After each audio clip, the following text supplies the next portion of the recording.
নমস্কার। আজকে আমি আপনাদের গ্রহচক্রের দ্বিতীয় রাশি বৃষ রাশি সম্পর্কে আপনাদের জানাবো।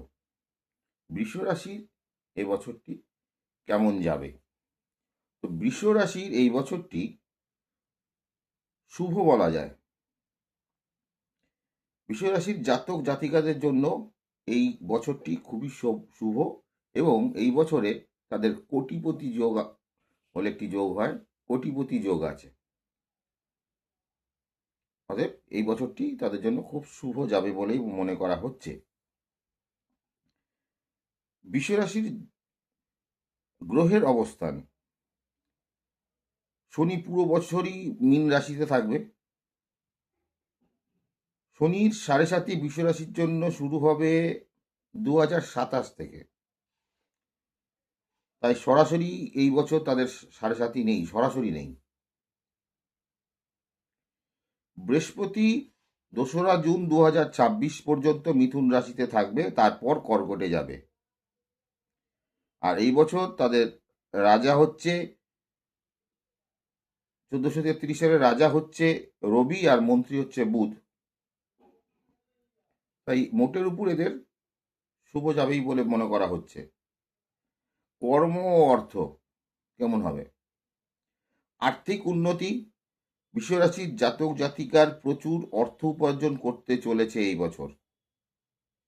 একটি নয়, একাধিক পথে আয় আসবে। কাজে সফলতা পাবে, একটার পর একটা কাজের সফলতা তাদের আসবে।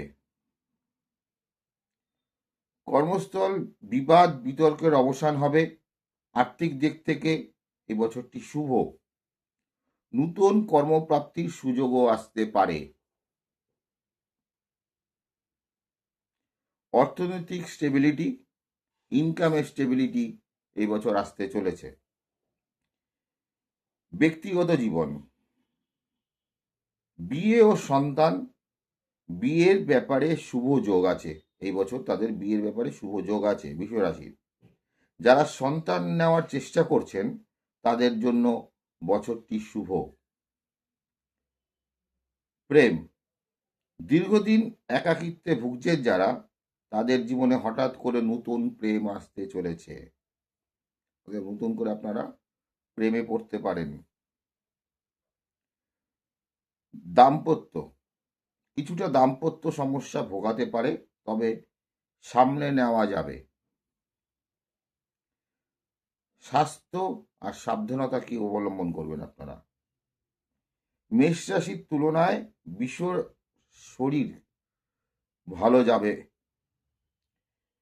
শনি ও বৃহস্পতি বক্রী।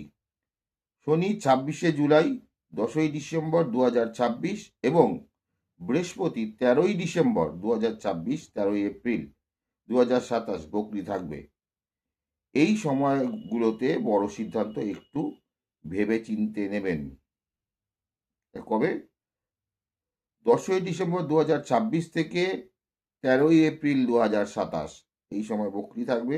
এই সময় একটু বুঝে শুনে চলবেন। সংক্ষেপে বললে, বৃষ রাশির জন্য আর্থিক উন্নতি, কর্মে সাফল্য, বিয়ে, সন্তানযোগ এবং নতুন প্রেমের বছর। কোটিপতি রাশি হিসাবেও বৃষের নাম উঠে আসছে, তবে মাঝামাঝি শনি বক্রী সময় ধৈর্য রাখবেন। তাহলে এইটুকুনি আপনাদের একটু টিপস বলে দিই। বছরের শুরু থেকে সঞ্চয়ের পরিকল্পনা যদি করেন ভালো হয়। যেমন আপনাদের আয় আসবে সেরকমভাবে সঞ্চয় করুন, আয়টাকে নষ্ট করবেন না, সুযোগ সবসময় আসে না। এই বছর যখন আপনাদের সুযোগ এসছে এটাকে ধরে রাখুন ও বুঝে শুনে আপনাদের জীবন যাপন করুন এবং এই বছরের আনন্দ উপভোগ করুন। নমস্কার, আজকে এইটুকুনি।